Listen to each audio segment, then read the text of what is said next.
So today I'm going to be showing you guys how to write semantically SEO optimized content that Google actually loves and reads and ranks you and rewards you higher in Google. Now, a lot of people think, okay, I'm just going to write 3,000 words of content just to hit a word count, but it's not actually as easy as that. There is a little bit of science towards it. So I've actually created a 15-point checklist. Big massive shout out to Andrew Sterling Ainsley at Content Sprout, because he actually did give me the idea for this video. But very quickly, if you guys do want to level up your knowledge when it comes to SEO and AI and just being a better business owner, head over to themasterminders.com, where we are actually hosting a in-person SEO conference on the 27th of June. In Manchester. The 28th is like a private mastermind where it's like groups of 5 and 6 different people, and basically you get like 45 minutes to go over one thing that's working well for your company, one thing that's not working so well, and then other people can obviously chime in and help you. On the 27th, so the day before the mastermind, we've got the actual conference itself. So we've got the likes of Craig Campbell talking about flipping websites, so buying websites for, let's say, £5,000, selling them for £25,000 or more. We've got Lara Acosta talking about how to generate leads for your actual SEO agency using LinkedIn. We've got James Daly talking about lead generation. We've got Carrie Rose talking about digital PR, and many, many more speakers, as you can see. So if you haven't already, go and grab your tickets while you can. Now, going back to the video. So, semantic SEO writing guide. Now, this is going to be going in depth. It's a 15-point checklist on what and how you should actually be structuring your content. Again, this is based off of what other people are also saying in the industry. Guys like Corey, guys like Andrew, and a variety of different people. So the first bullet point, and also another thing that you can do as well, is obviously watch this video and then just feed this into like a custom GPT, and it will do a very good job, as opposed to just saying like, hey, write me an article on best gaming softwares or whatever. So step number 1, direct answer first and then expand, right? So when asked what is a smartphone, start by, a smartphone is a mobile device that combines communication and computing capabilities, then detail its features like internet connectivity, apps, cameras, etc. Right? It's really important, and I see this time and time again, especially with AI content.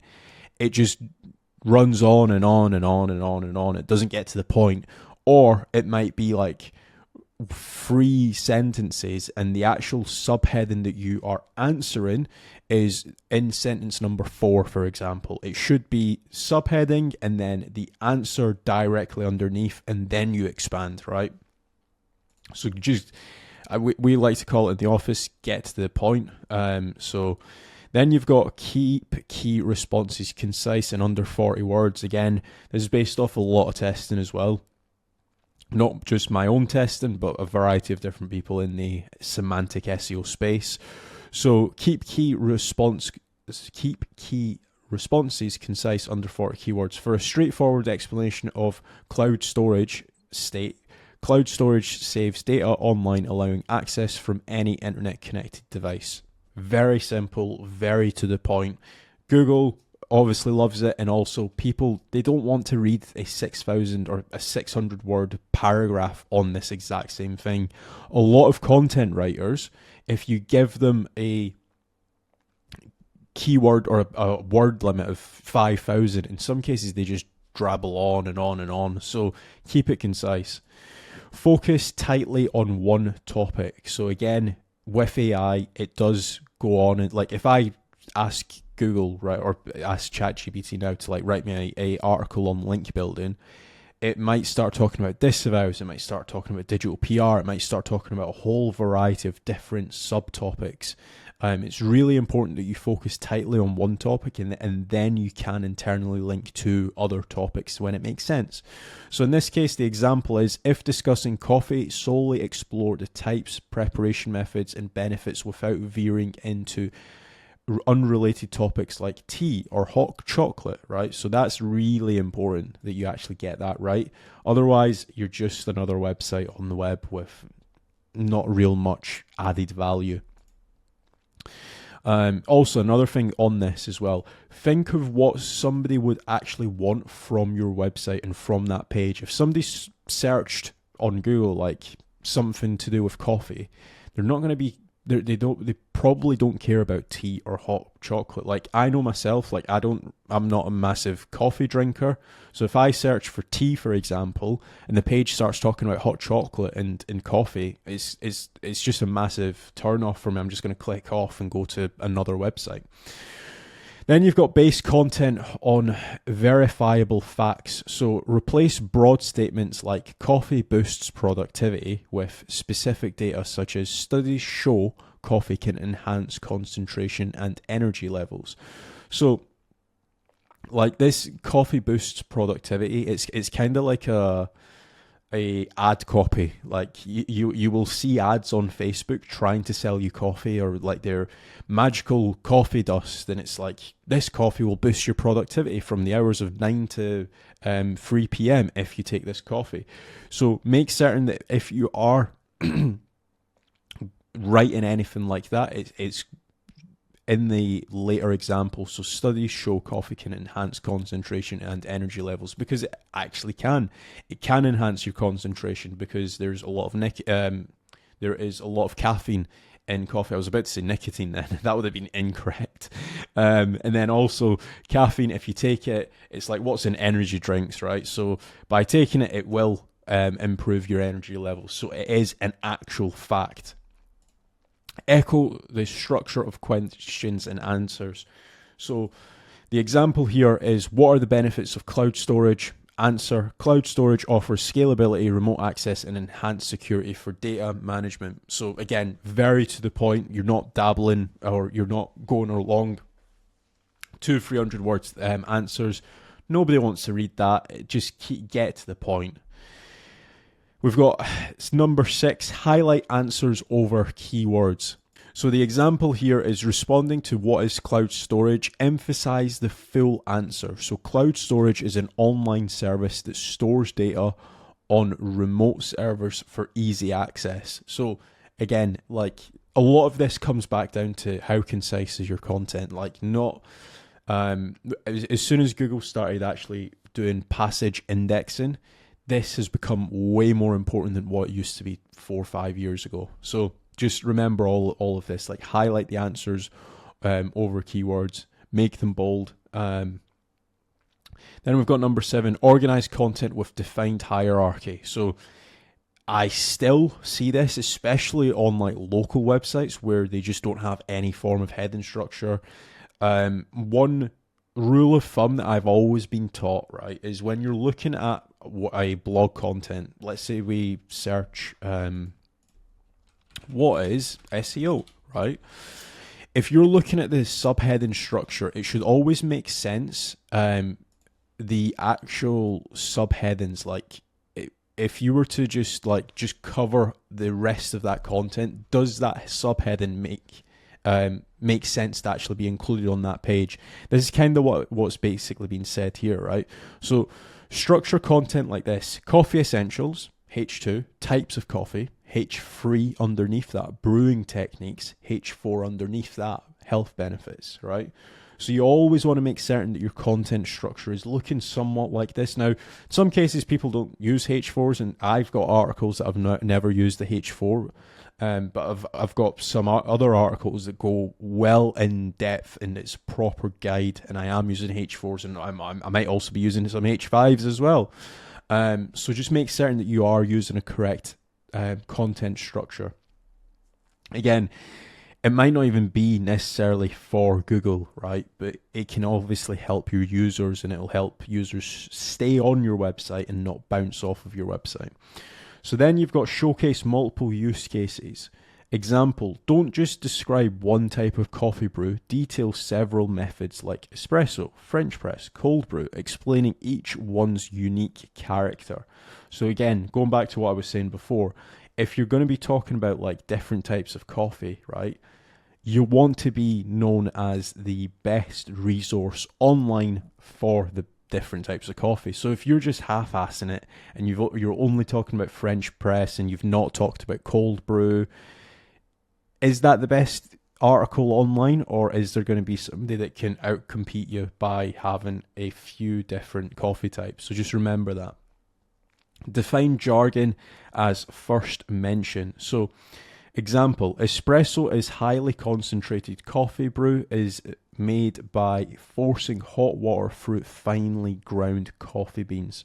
So if you're going to be talking about jargon, for example, if you're going to be talking about something that is very niche, you want to make certain that you are also explaining your article to somebody that's an absolute newbie. Like, I've even started doing it in my videos, right? If I'm talking about, let's say, topical authority, I now know that I've got two types of people that watch my video. I've got the advanced SEOs, the people that know topical authority, and their ears start to bleed when I start explaining what topical authority is. That's viewer base number one. That might be, let's say, 40 or 50% of my viewers. But I also, right, and I'm sorry for this, but I also have a second viewer base, and it's the other 50%, and they're just getting into SEO, right? So if I'm talking about a really advanced link building strategy, or if I'm talking about topical authority, I always start, or I've started to explain what topical authority is. And the viewer base and the more advanced SEOs, they know what topical authority is, but you also need to remember the exact same thing can happen to your blog content. It's not all coffee connoisseurs reading your blog content. It might be people that are just getting into coffee. So try to resonate to both types of people, the advanced people, but also the newbies as well. And that's what your content should be like. It should be trying to educate people, so by the end of them reading your blog content, they are advanced. They know what an espresso is, or they know what tiered link building is, or they know what topical authority is, right? So always remember that you should be doing that. Define jargon. Link topics semantically. So connect. So the example, connect coffee origins with brewing methods and coffee culture to enrich topics contextual depth. So previously, right, going back like 4 or 5 years, people would, again, some of you guys might have been doing SEO for many, many years, right? And as soon as I say this, you will remember this. But there was people that would do like the ultimate guide, and it would be like a 18,000 word article, right? Now, in some cases, you don't need that 18,000 word article. You can write a 3,500 word article, and you can link off to other pages that obviously semantically make sense. So try to think of, I always call it like the one step before, one step after, right? If we have a page on the best coffee machines, the next question somebody might have is, what pods fit into XYZ coffee machine? So that's like kind of like the afterthought process. Or in some cases, people might be thinking, okay, I've just went and bought a £6,000 coffee machine. How do I clean a coffee machine, right? So think of all of these different questions that people might have after an article. But it's also very similar when it comes to like coffee origins as well. So if you've got an article talking about coffee origins, you might have another page talking about Brazilian coffee or Colombian coffee or Vietnamese coffee, right? And it doesn't necessarily need to all be on the one page. You can obviously link to other pages that obviously make sense. We've got number 11, compose short, clear sentences. So break down complex descriptions. Smartphones are versatile. They function as cameras, GPS devices, and web browsers. Their integration simplifies daily tasks. So again, with AI, like if you were to just ask like, what's a smartphone? It's going to come back with such a long-winded answer. But if you're able to actually break down complex scenarios into clear sentences, again, going back to what I was saying before, think of somebody that is like a 5-year-old reading your page, and by the end of it, they are advanced when it comes to learning about smartphones, right? Always have that mentality when it comes to writing your content. Utilize proper HTML tagging for lists. So format lists using UL and LI for features like smartphone functions, calling, text, web browsing, and photography. So again, going back to like this is kind of slightly similar to what we were talking about organized content with defined hierarchy. But with this, right, there's a lot of like websites that do this very well. There's also a lot of websites that do this very poorly. If we were to search, for example, like what best SEO tools, right? We'll see if we can find any live examples. So Zapier, I believe they're actually pretty decent at this, right? But Google prefers different types of lists or HTML tables or bullet pointed lists or numbered lists, right? So for something like this, the 11 best SEO tools, making certain that you actually have got a clear bullet pointed list or a clear numbered list, it's really important, especially if you're trying to get like a featured snippet or if you're trying to get into like the AI overview and stuff like that, right? So that's one thing. So the 11 best SEO tools, literally it's straight to the point, no dilly-dallying around. You can then even click to that certain section. They've also got a HTML format. Now, I've not actually mentioned this in this this section, right? But if you're trying to go after like a listicle, it's really important that you actually try to have a bullet pointed list, a numbered list, a HTML table, correct heading, subheading, hierarchy. It's really important that you have all of these because in some cases, Google prefers HTML tables. In some cases, Google prefers subheading structures. In other cases, Google prefers bullet pointed lists. It's kind of like, what does Google prefer? Nobody really knows, but why not just cover it all and have the ultimate best page for that keyword? That's what you should be trying to achieve when it comes to your pages. Space out informational thoughtfully. So dedicate one paragraph to discussing cloud storage advantages and another to its security measures. Again, I shouldn't be saying this, but you don't want to be reading a big block wall of content. Like now, these guys, they don't do it too bad. I like to think my website, it's not too bad when it comes to stuff like this. Like I take effort when it comes to like spacing out my content, making certain I've not got a big block of content. I do have different like subheading structures. So if I go to like how to recover from an algorithm update, right? As you can see, I've got like block quotes, I've got videos, I've got text highlighted.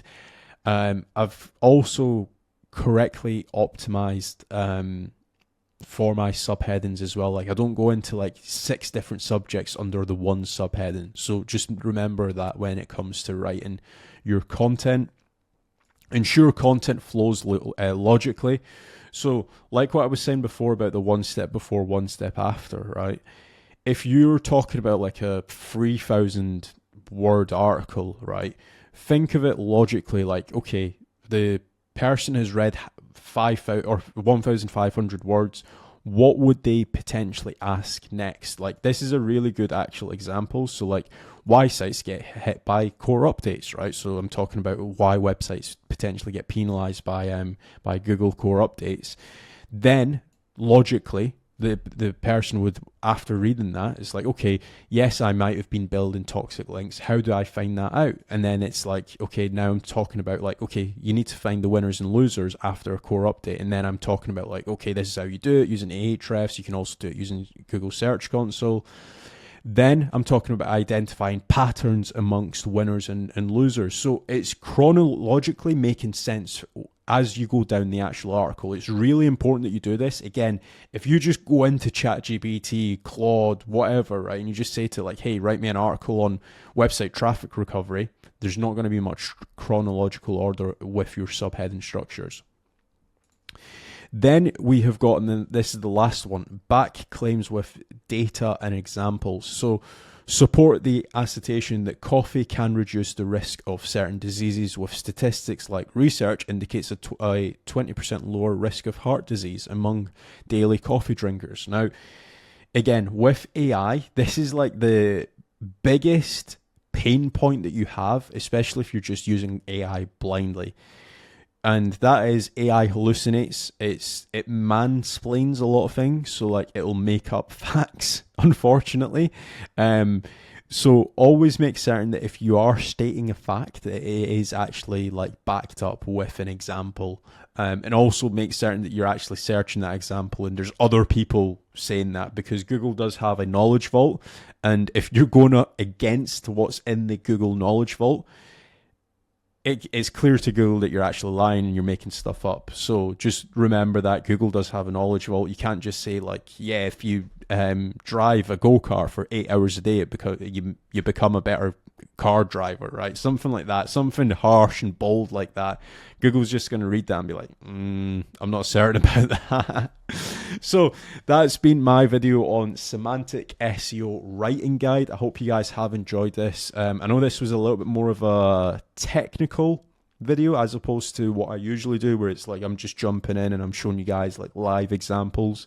But I hope you guys have enjoyed this. Please remember to leave a like, and if you want help with your website, head over to casualdash.com, fill in the contact form, and I will be in touch, especially if you guys don't want to do this, then you just want to hire someone to do it all for you. Or, like what I mentioned at the start of this video, if you want to level up your SEO knowledge, you want to be in the right room with the right people, head over to themasterminders.com, fill in the contact form, or actually buy tickets, don't fill in the contact form. And the conference is on the 27th of June in Manchester. So thank you for watching.